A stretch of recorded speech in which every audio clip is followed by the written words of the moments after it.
Այսօր մենք զրուցելու ենք ներքին գործերի նախարարության միգրացիա եւ քաղաքացիության ծառայության ղեկավար Նելի Դավթյանի հետ։ Այս պայն ես կընթերցեմ մեզ եւ նաեւ ձեզ ուղղված հարցերը, որոնք եւ ուղարկում են քաղաքացիների կենտրոնական ընտրական հանձնաժողովին եւ համոզված եմ նաեւ ՆԳՆ միգրացիա եւ քաղաքացիության ծառայությանը։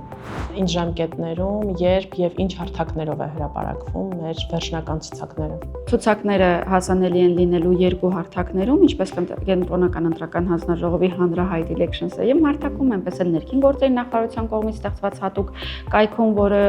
հասցեն այսպես է elections.mia.gov.am եւ ցուցակները անհատական որոնման եւ ներբեռնման հնարավորություն ունեն։ Այստեղ հրապարակվում են ինչպես անհատական տվյալները, այնպես էլ տեղեկատվություն ընտրության օրվա եւ ընտրատեղամասի հետ կապված եւ նշեմ, որ սա է այս պահին գործող ծանուցման տարբերակը, այսինքն անձինք այս անգամ մեր քաղաքացիները այս անգամ չպետք է սպասեն թղթային ծանուցումների։